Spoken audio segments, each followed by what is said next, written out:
In today's video, I'm going to teach you how to delete a QuickBooks journal entry. Whether you're cleaning up your books or correcting an error, deleting a journal entry is a straightforward process.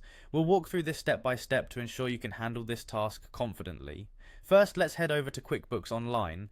You'll want to ensure you're logged into your QuickBooks account. If you're not already logged in, go to the top right corner of the screen and click on the Sign In button. Enter your email and password to access your account. Once you've entered your credentials, click on Sign In and you'll be directed to your home page. Now that you're in, navigate to the Reports section. This is where you'll find a lot of insightful data about your finances. But today, we're focusing on locating the specific journal entry you want to delete. Once in the Reports section, you need to go to the For My Accountant section. This might seem like an added step, but it's here where you'll find a detailed list of your journal entries, making it easier to pinpoint the one you want to remove.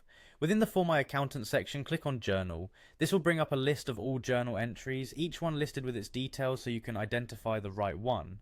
Keep an eye on the transaction type and date to make sure you're selecting the correct entry. When you find the journal entry you aim to delete, click on that entry to open it up. Now that you've accessed the specific journal entry, look towards the bottom of the screen where you'll find a More button. Clicking on this will reveal some additional options. One of the options you'll see is Delete. Click on Delete to initiate the removal of the journal entry. QuickBooks will then prompt you to confirm your action. A pop-up will ask, "Are you sure you want to delete this?" This step is crucial as deleting a journal entry cannot be undone. If you're absolutely sure about deleting it, click Yes to confirm and finalize the deletion. And there you have it, you've successfully deleted a journal entry in QuickBooks. It's always a good practice to double check your entries before deleting, as this action, although helpful, is irreversible. Remember, maintaining accurate books is essential for healthy financial management. Thanks for watching, and don't forget to check out our other videos for more insights and tips on managing your QuickBooks account efficiently.